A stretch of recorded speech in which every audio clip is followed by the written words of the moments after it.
So Dianna, are you there? Can you hear me? I am here, and I can hear you. My word, I'm so glad. I will send a check for all the great things that you said about me, Dan. Well, thank you. I will cash it.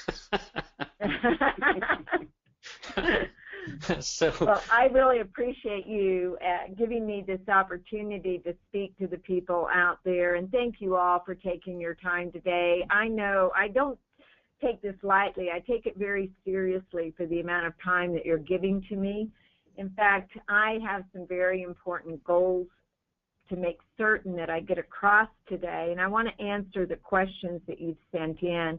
So, Dan, I'm going to let and allow you to just take care of all of this with, asking the questions, and just allow me to, I trust I'll help someone out there. And I can see the numbers as they climb or go down. So obviously, if I'm not doing a good job, the numbers will go down, and otherwise they'll keep climbing. So thank you for the opportunity, and thank you everyone on the call. Dianna, I'm so pleased that you're here today, and I want to tell you that I have literally hundreds of emails from people with questions that they wanted to ask you, and looking in the question box here now, I see that it's still really filling out. So folks, keep those coming in. I have pulled together a list from that massive batch of questions I got before the webinar today so that we can have those to look to. What I've put together is I want to have kind of a structured conversation. You and I had such a great time together in Atlanta at Recharge, and we had a conversation where I definitely had some windows open in my mind that I'm not going to forget. And I think that's spectacular, right? Because it's not like I'm a brand new business person. It's not like I haven't been working on improving myself for a long time. And to know that there's still the possibility of tapping into so much growth, to me, is a very special thing. So you'll recall that we had a conversation about mindset. And I found this picture of you. I thought it was absolutely spectacular. And I think it'd be wonderful if you could just elaborate a bit for our audience on the importance of mindset.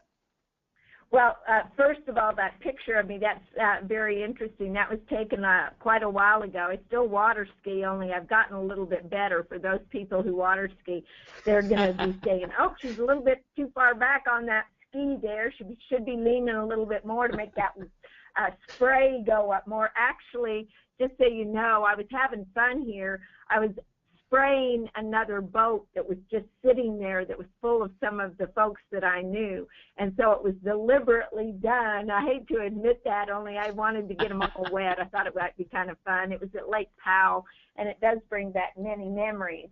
And with that, it's called about memories. It's called about your brain. Everything that we do, our brain is involved. So we've got to take good care of that. And we had a great time in Atlanta. I really appreciate that at Recharge. And what I want to share with some of the people is that each and every person on this call can hit higher goals and accomplishments by learning how your brain works. Actually, your brain, your seller's brain, your buyer's brain, I mean, we coach with the brain in mind, and how having the right mindset and skills actually allow you not only to survive for whatever market you're in, it allows you to thrive in that market and literally dominate the market. Because, so write this down, the market lives between your ears. Your market lives in your head. Yes, you're going to track all of your numbers. Yes, you're going to know how many homes are on the market. Yes, you're going to know about all of this. And yet, don't allow those numbers to define who you are. You know, Gary Keller teaches us that the definition of leadership is to teach people how to think so they get what they want when they want it. Well, this is why BOLD works. I mean, we teach everyone how important their thinking is and how to think bigger and better to accomplish all that they desire. So okay. What I'm... Can I jump in there? I'm sorry to interrupt you, but I've got such a thought I want to share on this topic. Because I've got a lot of questions from people who are talking about the potential of a coming market shift and how do they prepare for that and what do they do with that. And when I see that in the questions over and over, I really smell the fear. You're saying with certainty that the market exists between their ears. So let's get really, really granular with that. How would you advise an agent who's suffering from fear of, gosh, maybe in a few months I won't be able to have any closings and the money will dry up, and what am I going to do? How do you encourage them to stop that negative thinking pattern? Well, thank you for that question, because, see, I believe that you are a victim of the rules that you live by, and those rules are made up by you. In fact, someone asked me in Baton Rouge, what's your favorite scripture? And I said, fear not. Because, we're told over and over again that we don't really have to have fear. That's why the bold law, fear or faith, you choose. Because every thought we think and every word we speak is being responded to. Why? Because it's about energy. It's a point of power in that moment. And the thoughts that we're thinking and the words that we are declaring in this moment are actually helping to create our future. See, something happens in the world, and we have a response or a reaction to it. Then the way that our brain works, Dan, is we literally have a judgment around it. Now, people go, well, I'm not a judgmental person, and I go, no, you aren't. Your brain is. We are constantly judging. I like this, I don't like this. I like this word, I don't like this word. I think that color's pretty, I don't like that color. I mean, it doesn't matter. We're comparing, we're judging constantly. Now, once we have a judgment, we make up a story around that, which are the words that we are speaking. We have the thoughts about the story, and then we speak the story. And it's a point of power in that moment. Well, once we make up a story, because of our reticular activating system and the way that our brain works, it's like a Google search engine. It goes out there, and you tell it what's important based on your story. It says, oh, here's all the choices based on what's important to you. In essence, it will only gather information based upon the story that we tell it. And because we want to look good and be right, it will only gather information that supports the story. And therefore, we predict our future. So it's very important about training our mind. And you said, how do you train your mind to not think those negative thoughts? Well, I believe first and foremost, we've got to love ourselves. And I know that sounds really strange. I'm not talking about egotistical. I'm talking about, are you approving of yourself? Once you approve of yourself, you can start approving of others and start approving of circumstances, making the most of them. See, every one of us has things that happen. Call them problems if you want. You choose to decide, am I going to be a victim or a victor? And that's what's important about this. I appreciate that. I remember in Atlanta we talked about gratitude as being kind of a thing that can transform something that seems like an obstacle or a negative thing. I've been through some trying times in my life, and I'm really grateful for them now. Now that I'm past them, it's easy to look back. I think we can all relate to that. They make us stronger. They really do. And so I try to remember that whenever I'm dealing with a current challenge, or I'm faced with something that's frustrating or irritating, or I might find myself in a period of self-doubt, and I just say, oh, now hang on a minute. So I definitely appreciate that, because there's a point where your brain changes, and that thing that you had to try to do, you don't have to think about it anymore. Just like it was hard to tie your shoes at one point, it was hard to ride a bike at one point. Now those things, well, for you it may have been hard to slalom ski at one point, but now you don't have to think about it. You can just do it. So I like that we're opening. Go ahead. Go ahead. No, well, I was just going to say that I love what you're bringing up, because to me, in fact, write this down. Struggle brings new birth. That's what I heard you say. And, I was fortunate in my life to literally give birth to my children. And through that struggle, I brought into this world new life. Through the struggle of those babies wanting to get out, they brought on new life for themselves. When I exercise every morning, I'm putting microscopic tears in my muscles, having them struggle to regain, struggle to get that blood flowing through them to repair themselves. And through that struggle, new life is brought on, new formation. And so when people have a struggle in their life, I almost say celebrate it, because you don't know what's around the corner. You don't know the new life that you're bringing into yourself. Now, I didn't say it was easy.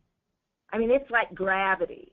If you jump off a building or you fall or accidentally trip and fall off the building, you're going down because gravity is there. And the ignorance of that law is no excuse. It doesn't matter. Gravity worked before Sir Isaac Newton had the apple fall on his head, right?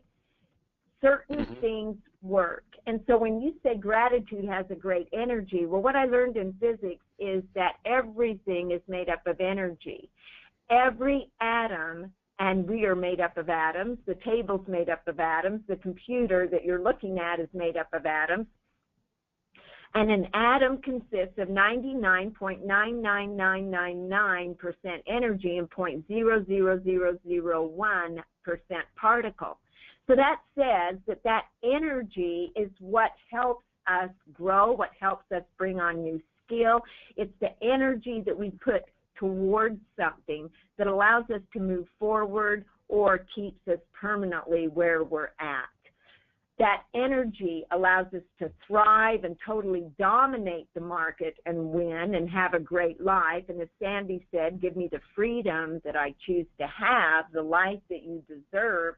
Or it's an energy of negativity, an energy of complaining or fear, which is a negative energy, and like energy attracts like energy, because energy can't be created or created or destroyed. It can only be transformed or transferred. So when you take the energy of your thoughts, you take the energy of your feelings, and you put out to the world, you're going to attract the same feelings. So when we have the fear of the market, and I said at the very beginning that every thought you think and every word you speak is being responded to, and the point of power is in the moment, I'm talking about energy. You're literally putting that kind of energy out. That fear energy attracts more things to fear, because what you focus on expands. That has been proven over and over again. The growth of our company is a great thing to think about. We focused on growth, and we have tremendous growth. When you focus on listings, you take more listings. When you focus on building skills, you build more skills. When you focus on the lack of having skills, it allows you, because of the story. Remember, we went back to the story. The story is the market's no good. So your RAS is developed and given to where it's going to show you every place the market is bad. And when you believe that the market is up to you, that you make your own market, then your RAS starts helping you look for ways to make the market. It's not about what is impossible. You turn impossible to I'm possible. We're talking about struggle can be an exciting adventure. I mean, where you once saw limitations, you can see possibilities. And I believe that we've got to go through that as we look at things. We really look at what are the possibilities and change the rules that we live by. Change what we're attached to. Have an open mind. You have the choice, open mind or closed mind. And they did a study actually, Dan, with kids, and they found that some children, the minute that they failed at something, pushed the puzzle away, pushed the game away, didn't want anything more to do with it. And then they found some children that they couldn't put the puzzle together, or they couldn't do a math problem, or they couldn't accomplish something, and they just stayed after it. And they went, what is the difference? And as they interviewed these kids and asked them more and more questions, they discovered that the kids looked at it as a failure, had a closed mindset, not open. The other kids had an open mindset, and they looked at, well, I just haven't gotten it right yet. They were looking for the way to make it happen, where the other one wanted to look good and be right, and so if they didn't look good instantly, they gave up. So I believe that's a lot of do that. Well, I totally agree. I think it's really interesting. We walk around and we tell ourselves a story, and some people say, oh, well, other people can do that. And for me, that's a great segue into production, because you're a hyper-productive person. You get a ton done all the time. And some people observe that, and they might say, oh, well, gosh, that person can just do that. And I'm curious, was there ever a time in your life where you weren't as productive as you are now? Do you feel it's something you learned or something you've always had?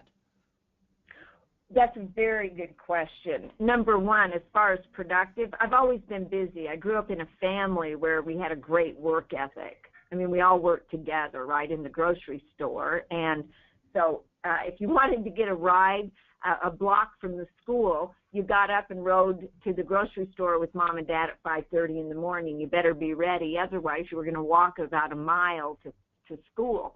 So we all chose to be ready, right, to get the ride. You could call that lazy in one aspect, and you could call it smart in the other.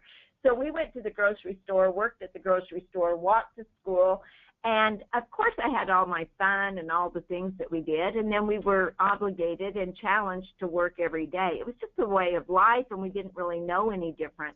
So productivity, as far as time put into work, it's always been there, the work ethic. Now, I firmly believe that you cannot be productive without skill. And as your skill grows, your confidence grows. And as your confidence grows, your mindset improves. Because every one of us at some point in our business life has found that we're at a halfway point. We're almost to our goal. And some people, there's a gap. There's always a gap between what it is you desire and where you currently are. And the way to fill that gap is through mindset and skill. A great mindset without skill will not make us productive. That makes a lot of sense. Great skill without a great mindset won't make us productive. So Dan, when you say, have you always been productive? No. I literally sat for a week. I did no real estate for 1 week. I did nothing except learn scripts and dialogues. And I heard a psychologist. I sold a house of a psychologist, and I was talking with him about the way people think and the way that the brain works, because I was fascinated by the brain at that time. And he said, well, Dianna, one thing we know is that given the same set of circumstances, with the same questions, the same words, etc., that 90% of the people will respond exactly the same way. Dan, that told me that all I had to do was figure out the words that were to be used. And frankly, they're in bold. I mean, I would change one word and see if it made a difference. I found that when I used the word if, I have a buyer willing to pay a price acceptable to you with a for sale by owner, made a difference in the response I got versus when I find a buyer. And that one word, and so I would change all of those, and I would literally record the calls I made. I would record my listing presentations, my buyer presentations, and I would go back and I would change a few words based on the response. If I wasn't getting the right response, I knew I did not have the right words, nor did I have the right energy, which means the thoughts and the feelings to go along with those words. Well, as I said earlier, we can get caught in this gap that we've created. And the only way to fill that gap is with mindset and skill. And that's why I truly believe in coaching. And I know every time I talk about coaching, because I'm overmatched, people think I'm selling. No, coaching may not be for you. I'm not here to sell coaching. I'm here to see your life expand. I'm here for you to think differently, because when we're uncertain, we're surrounded by complexity and ambiguity anyway in this world. We're surrounded by a world of constant change. And there's literally only one rule that beats complexity, and that's to turn everything into simplicity, to have systems, to have models, to have that simplicity over complexity that's going to help us navigate those waters to success. A simple, scalable structure. And that's what we're working on with the growth initiative, the career growth initiative, the bold laws, the bold statements, all of these types of things. Well, there are a lot of pieces that have to come together in a system, and that's where processes come in. When you have several good aligned processes, they add up, they compound. You get multiple points of leverage, and pretty soon what was once impossible, literally, is not just possible, it's expected. And when I look at the growth in your company, I think it's a great example of that. Well, and you know what's interesting about that? You talked about times in my life, and a lot of the people on this call already know I didn't have the money. I did an auction. I did $50 to get into real estate, and I won the auction. Thank goodness it was at 2 a.m. in the morning, for heaven's sake. The other part is I didn't really have the money to afford a babysitter. Well, with that, I put my kids in a red wagon, and I went door to door. I figured the people wouldn't come see me, so I went out to see them. And, I mean, we would sit and knock on doors hour after hour, go to a park and play while we ate our lunch, put them back in the red wagon, and go for it. My kids today, if you talk to Sean and Shane, neither one of them bought a red wagon for their kids, and they tease me all the time saying they're still in therapy over it. So that is a joke. That is a joke, and yet they loved it. There was one point in my life that, I say if I was to kick the person responsible for all the problems in my life, I couldn't sit down for months, because that's what it's about. I'm responsible for all of the problems in my life. I was making a lot of money. I went from having nothing to, oh my gosh, my first year, 104 homes. I had more money than a lot of the attorneys. And I actually went to a financial planner, and they went, wow, you made more money this year than I did. Well, I knew I didn't want them as my financial planner. I didn't want to go backwards, right? And so it was very interesting. Well, I didn't watch my money, Dan, and I'm not proud of this. I want people to learn from my mistake. I was going pretty good, and we were living very well. Well, there was a lady that thought that my money was her money. I was taking over 72 houses in my property management, and those 72 houses, we made $50 or 10% of the rent at the time, and it was a pretty good income, I got to tell you, right? In those days. Today it wouldn't be that good. We're talking a long time ago. Well, here's what happened. Long story short, she takes the checks for the rent, and instead of putting them into our account, she puts them into her personal account. She took the mortgage checks that I wrote, instead of mailing them, she threw them in the trash, and then she sent the checks to the sellers of the difference, so the seller always got their check. The seller never called until they got a late notice from their mortgage company. Well, I went, oh my goodness, we did mail those off. I don't know what happened. We'll be happy to pay your $15 late fee. So I would write out a check for the $15 late fee and send to the mortgage company. Well, as long as the mortgage company in those days was getting some kind of a payment, they didn't say anything.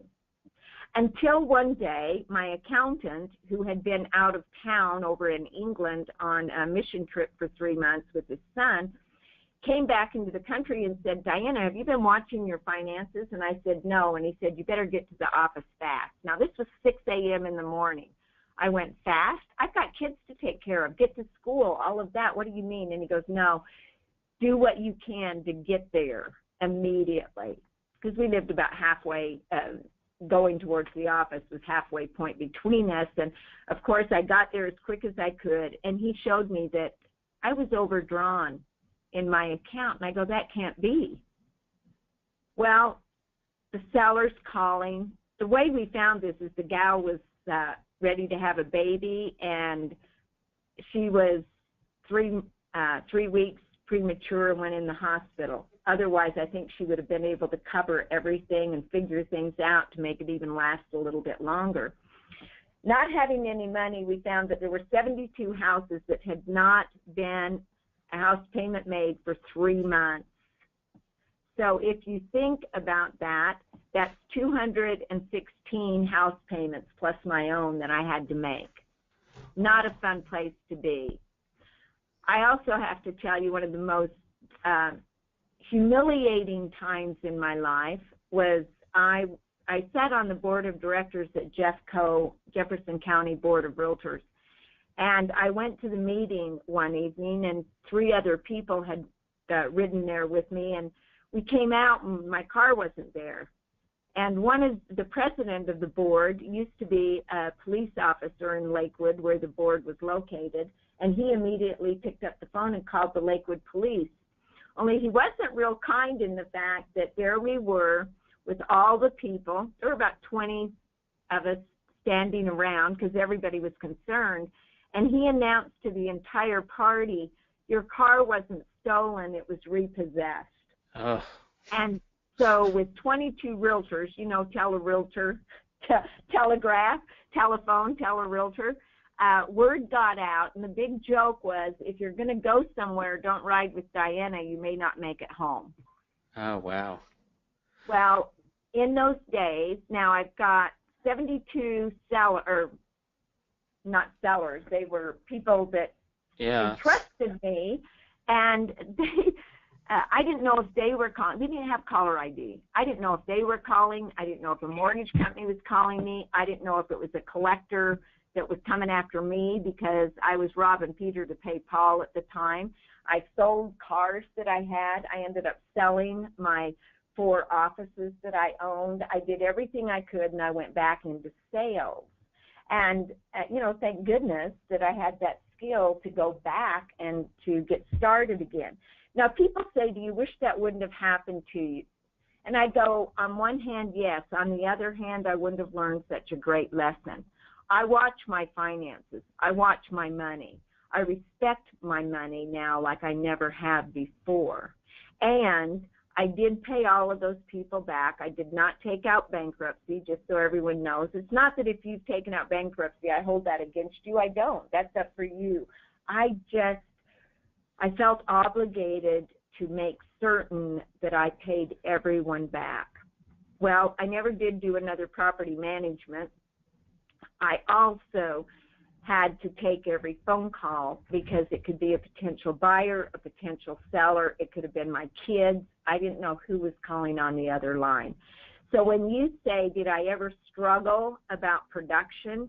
Yeah, I went to sleep every night wondering how many houses I needed to sell tomorrow to dig my way out of that hole.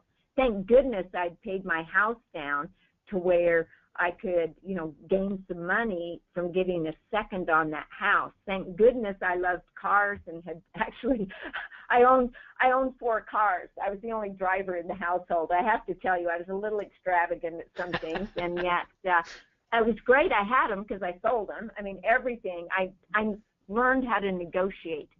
Oh, my goodness.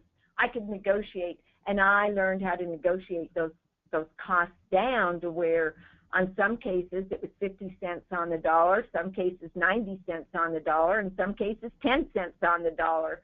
And yet it was a struggle. So when people say, oh, you have no idea what I'm going through, I go, you're right. I don't. One thing I know, you can be a victim or a victor. And it's totally up to who you're listening to, what's happening in your life, and how powerful you choose to be. Fear or faith, you choose. That's when I realized that I had to believe in myself more than anyone else did. I had to keep my mind in the right environment. and the right environment. One person said they wanted to know their why, to figure out their why. Mine became very strong right then. My why was to take care of my kids. My why was to go into a listing appointment and know doggone good and well that it was easier for me to sit there until that seller would kick me out rather than to go home and tell my kids they weren't going to eat that night. Because believe me, I know now how to make 7 or 20 meals out of a pot roast. I'm telling you, I can do all sorts of things I never knew were possible. And it came from focusing on the plan, not the problem. I had to sit down, and I'm not, this is not about bragging on what I did. This was about going through a time that I never want to relive, and I never want any of you to relive or to live one time, because it's a terrible place to be. Watch your finances. Get your money to work for you. Get a return on your investment. And I did get coaches and mentors that could help me through all of that. Because when you're going through something and you think your mindset is good, ladies and gentlemen, if you're not getting what you desire, then there's something in your mindset or skill that is keeping that from happening. And to have someone else look from the outside, it's kind of like when you go to dinner and you're eating spinach, right? And you go to the restroom and you're washing your hands and you open your mouth and you go, oh my gosh, I got some spinach right there in my tooth. No one ever told me it was stuck between my teeth. It wasn't until I was aware that it was there. See, if I'd had somebody that was with me that said, hey, you got some spinach right there, I would have gotten it out of my teeth. I believe that's a little bit about why we have mentors, why we have coaches, because they can see things from a different angle. They can see things in a different way, and they can bring new light. And I say you can't get to better until you get to different. Who's helping you become different? I like it. I like it a lot. We're getting so many questions that are firing in here.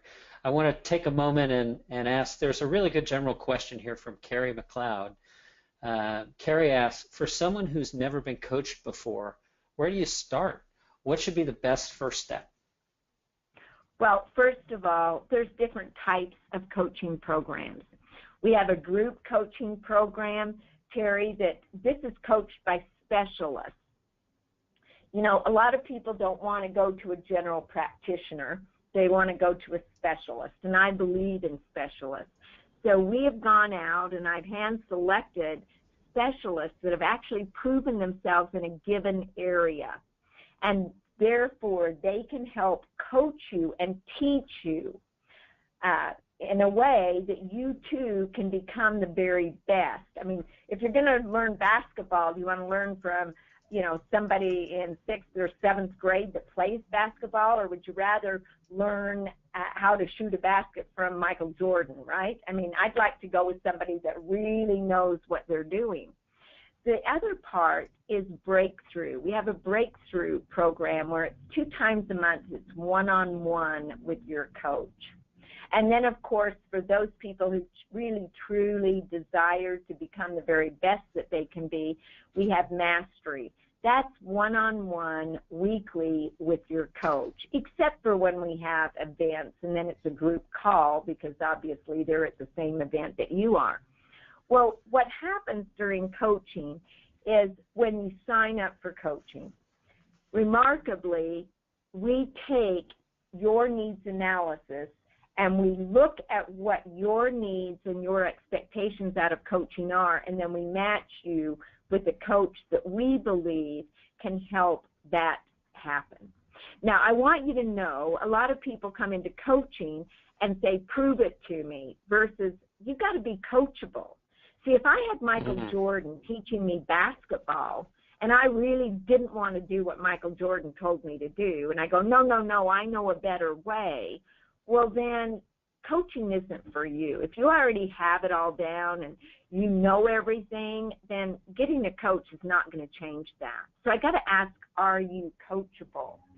And the other part is allowing us to find a coach for you. Now, there's a lot of coaching companies out there, and that coaching company does not have Gary Keller pouring into them. That coaching company doesn't have all of the things about Keller Williams, right? Mm-hmm. So with Gary Keller pouring into me and me pouring into the coaches, then that way you're getting like Gary Keller. You're finding out the things that you need to be doing. They call it coaching. It's really teaching. You just help them find the reason why. Yeah, that makes a lot of sense to me. Now, there are a bunch of questions coming in. We have a broad audience today. Not everyone on the call is a Keller Williams agent or associate. So I'm thinking, if we recap a couple of things. We started with mindset for a strategic reason. If someone's going to enter into the coaching process, they've got to get their mind right.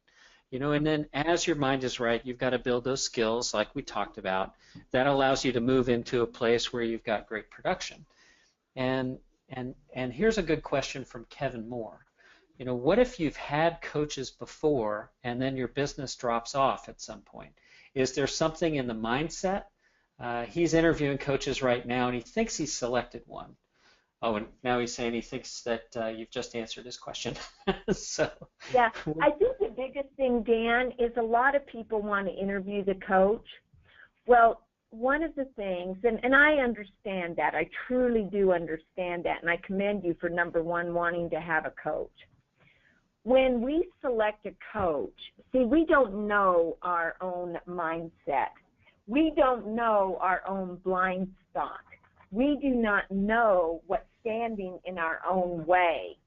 And so there's a test that was provided. It's called the Thinking Strength by a gentleman who actually was to win a Nobel Prize.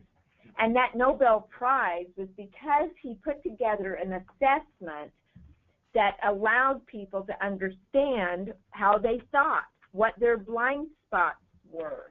And those blind spots can actually be strengths and can also be weaknesses. So when we literally interview people to be our coach, we're interviewing them with those blind spots. Well, we're hiring a coach to find our blind spots. And the one that we're going to be the most interested in and really believe that we connect with are the ones that have the same blind spots that we do. That's why we connect with them so well. And therefore, we're literally aligning ourselves with the worst coach possible for us. Now, here's one thing I know. I didn't choose my coaches. I bought into a system. I bought into a person that ran the coaching industry, right, or that particular coaching. I bought into Gary Keller, and then I bought into Keller Williams. So a lot of people get into MAPS coaching because they buy into me, and then they buy MAPS coaching. Now, that, please don't take that egotistically. I'm just telling you that's where I was and what I did. Well, coaches were assigned to me, and I got to tell you, some of them I went, really? What am I supposed to learn from these folks? And I did learn. I learned from every single one of them. And, the other day someone asked Chris Heller, because he's always had coaches, and they said, how did you choose a coach? And he always said, I never chose the coach. I allowed the process to choose the coach for me and knew that that coach would have something for me. And part of the process was to figure out what I was to learn during that process. And if my business was going and moving forward, then, we just kept going. And if it ever started going backwards, I talked to the coach, and sometimes I changed coaches.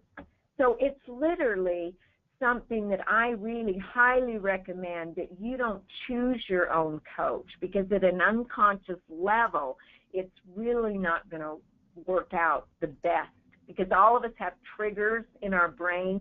All of us have, well, we actually have 3 brains in one. Go to the new bold. You'll hear all about that, right, as it comes forward. With our brains and the way that we believe, It's very intriguing because it's those belief systems that sometimes get in our way.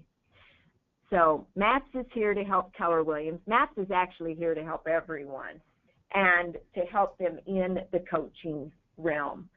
Coaching is about helping to bring the potentiality out of you. I love that you just said that. I love that you just said that because we're having questions from people. Whoa, is this KW only? And I've been saying, no, it's not. So no, get in touch with us. That's, I mean, here's the thing that we know. We know that everything is constantly changing and developing. That means we've got to change and develop with it. We also know that anything we can capture in the moment, like your numbers. We can say, I have 17 listings right now. That's a number, and we can capture something in the moment. Then, as a coach, we look for probability as to why it's that way. And then we start paying attention to our thoughts. The coaches ask questions. They understand how the client thinks. And the more that the people answer the questions, then the more we can help them think differently. The difference with our coaching program compared to others is very interesting, because the thing that I know is we coach with the brain in mind. People say logic makes you think, emotion makes you act, and yet they don't teach you how your brain gets a hold of the emotions so you can act. It's an experience that we give. It's literally coaching through quantum physics, which is about possibilities, and coaching to the unconscious level so it allows you to move forward. Of course, it's all based upon your expectations. Coaching is a process, not an event. If you think it's a magic pill, think again. It's not. It never will be. Don't spend your last $1,000 or last $3,000 saying, oh, if it doesn't work out in 3 months, I'll just tell them I have no money. No. Give us 5 years and we'll give you one heck of a lot of money back. In fact, I made a comment to Gary Keller, give us 5 years, we'll be giving you $1 million every year thereafter. And I said, that's not a claims earning. And he says, can you really prove that? Well, so far we haven't found anybody that's not been the truth. And I've got to tell you, we get to coach some of the greatest people, and some of the greatest people like Dan Harker. I mean, he was a coaching client and then realized he got so much out of coaching, and his business went up so much, and the way he was thinking changed. Now he's giving back. He's actually a coach of ours. Joe Bogart, the same way. I can go over and over. Drew Lee. I mean, we have so many great agents that got into coaching and now are coaches. Jim Reitzel up in Canada just became a coach. Kristen Cole. I mean, lots of fabulous agents realize that they want to go from success to significance.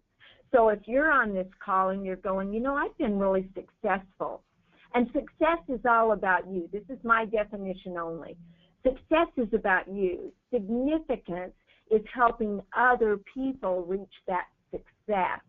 And so when you go from success to significance, if that appeals to you, then let us know, because maybe you are a coach waiting to be developed.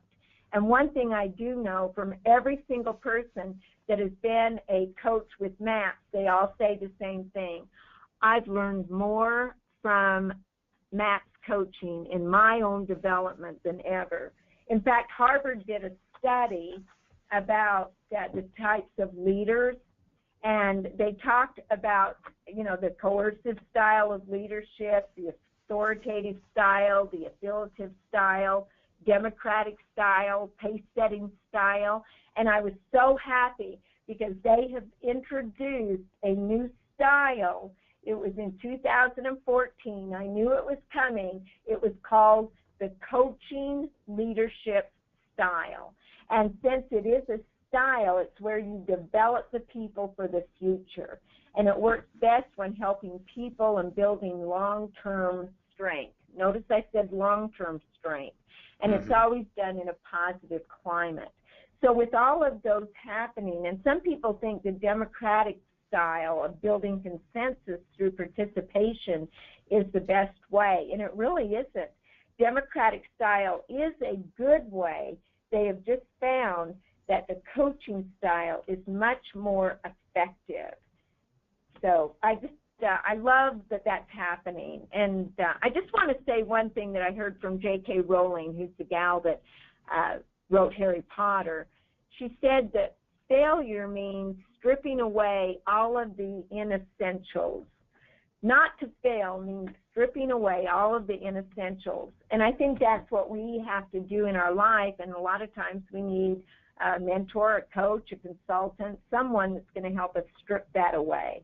Yeah, I love the way that you're saying that because, you know, a little bit of my backstory. I had the good fortune of failing really seriously hard when I first tried to become a salesperson.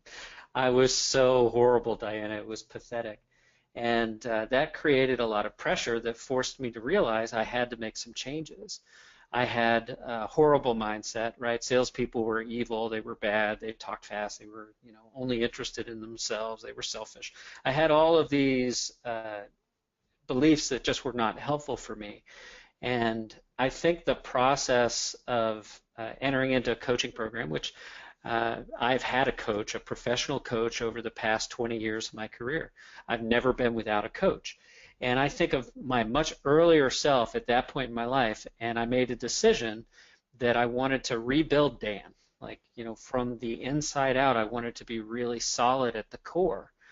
And, you know, when I hear you say it's about stripping away, that's exactly what I had to do. I had to strip away so much ego and pretense and unhealthy thought processes and unhealthy belief systems. So there are so many questions stacking up here. Okay, well, one of the things I've noticed, some of the people are dropping off the call. It is interesting when we talk about coaching, a lot of people start dropping off, and that's really, I feel unfortunate about that because there's so many wonderful things. I really want to make certain, though, there was a thought I had just a little bit ago. It was about stretching our mind and breaking the bonds of being that hostage around our thoughts. I think it's really important that we get down to that and really think about what thoughts do we have over and over and over again? What is standing in our way? And you've got to, you know, success is an inside-out job. It starts on the inside because if you think that your environment is what gives you your success, no, it's your internal environment that creates your external environment. Therefore, it is an inside-out job. You got to start with you. And I mean, you're the only one that's involved in your life in every aspect of it. No one else is, only you. So we got to take extreme ownership. We got to figure out what level is our thinking. Where are we in our thinking? How big are we thinking? Are we thinking abundantly or are we thinking scarcity? Now, so it's very interesting. Go ahead. Well, I want to get to some of these questions here. 2 or 3 people have said, I just signed up for MAPS, and they're excited about that. But several more have asked, where can they go for more information? Is there a website you can send them to? Yes, absolutely. You can go to mapscoaching.com. That would be the best place to go. We also have a 1-800 number, which I'll go ahead and get for you in just a moment. I don't have that memorized. I should. I also want to say if you want to know more about how to coach your team and how to become a coaching leader, we have 7 spots left in our coaching skills camp, which is held in San Antonio. I believe it's June. Our coaching skills camp in Park City, Utah is already sold out. You can be on a waiting list. That one is in July. And we also have a couples retreat. It's called Growing a Great Life Together. And we have found that every relationship is starved in some way if it's not just at the highest, right? And when you find out what it means to have a starved relationship, you know, safety, trust, appreciation, respect, validation, encouragement and dedication. All these things are part of a relationship. And you come with your spouse, partner, significant other. Some people actually came by themselves to learn how to build a relationship with their staff. And they said they got so much out of it. And myself and Matt Townsend, who is a renowned, he even has his own radio show for building relationships, and he'll be doing a group coaching program for us as well. He'll be there. That's in Park City, Utah in July.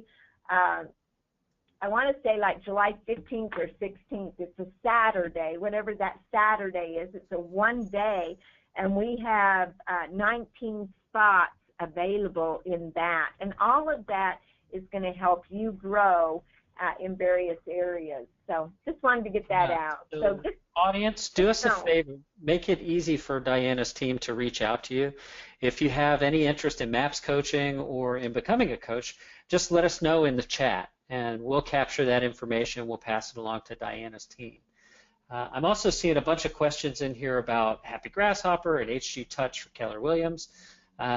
That's not really the purpose of today's session. Well, no, let's wait there for just a moment, because I do want to say something about this, Dan. Number one, I've had webinars before, and I have never had the type of response and sign-ups that I have had since I've been using your services. Oh. I mean, literally today we got up to, about 700 people on the phone, and we know that about a third or less of the people that actually say they'll do something, things come up. I get it. It's called life. In fact, I say life is what happens when you're busy doing other things, right? Mm-hmm. And so they were unable to be there, and yet to have over 700 people on this phone to be able to, and thank you once again for the opportunity, all of you. The way that you construct the message, because I said at the very beginning, words matter. That's the point of power, is your thinking and the words. And with you and I working together and really tweaking those words, and you don't have to say a lot, you just have to say the right things. I mean, Gary Keller says a lot when he says, aim high, think big, act bold, right? Mm-hmm. He says a lot with those three things. So what is it that you're saying, and how are you saying it? And get somebody that knows what they're doing. And I have found you, and I'm so appreciative of that. And I appreciate you allowing me to be interviewed today and just pour in and share some of the things that I believe, because when we can think differently, our entire world changes. And when our world changes, our family's world changes, our kids' world changes, their friends change. I mean, we influence so many people in our lives, and I so appreciate you allowing me a few moments to help influence you. Oh, thank you so much, Dianna. It has been an absolute pleasure to work with you and to write for you and to get to know you. You really are a very special human being, and I'm privileged to be in your life. So I want to take a moment. I know it's a little after 4 right now, and I believe you had a hard stop. So are we okay to answer a few more questions, or do we need to wrap up? Give me a couple more. I'll hang on there. I know we're going down with people. I've got a department head meeting I've got to run into fairly quickly. I can be a few minutes late. Go ahead. Okay. So as a newer agent, what should I focus on first? Lead generation. It's the only thing you should focus on. I would lead generate for 6 to 7 hours a day. That's what I did. Here's a great. You don't have anything else to do. Yeah. Here's a great question. I'm just going to fire these at you. I'll take 2 more real quick. What do you think is the single most important thing you've learned? Oh, that's probably a tough one to answer. No, actually, it's quite easy. It's everything rises and falls on me. I determine my destiny. I determine by the choices I make. I either catapult myself forward or I make myself go backwards. It's about me. I'm the one that has to improve my skill. I'm the one that has to improve my thinking.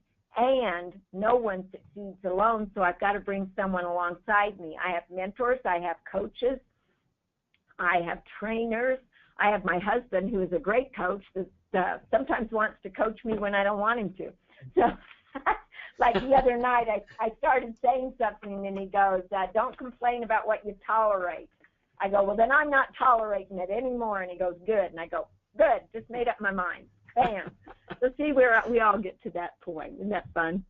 Yeah, I think there's a point in our progress. I see this with my friends like Ben Kinney and Ryan Tollison, where their businesses have grown to such an extent that the money question is now out of the way. And a lot of agents look at people who are hyper successful like they are, and it feels like they could never get there. But then you realize that those guys have really just been in the industry a few years, a few years. So I would just encourage everyone on the call to recognize that where you are today is the perfect place to start. You're exactly where you need to be. You have all the people in your life that can help you get where you want to go, wherever that might be. You just have to decide that now is the time that you're going to do it. It's literally that simple. I just want you to know it's been so much fun, and I want to apply for that job. We've got great coaches. We're here to help, and whether it's group, one-on-one, doesn't matter. Go to bowls. Just two thoughts. Don't listen to what others say you can or cannot do. Just because someone hasn't done something doesn't mean that it can't be done. After all, it's pretty embarrassing to watch someone do something that you said couldn't be done. That's why I put my kids in a red wagon. Everybody told me that was crazy. It wouldn't work. Well, they don't determine my life. I do. And that was 105 houses? 100 and something houses? 104 houses your first year with your little red wagon. There's literally no obstacle except those you allow yourself to recognize. Right. So what's your red wagon? And the last thought is act as though what you do makes a difference, because it does. With that, they're calling me to get to that meeting. Thank you. Love you for the opportunity. I trust you all got at least one thing out of the webinar. Bye-bye.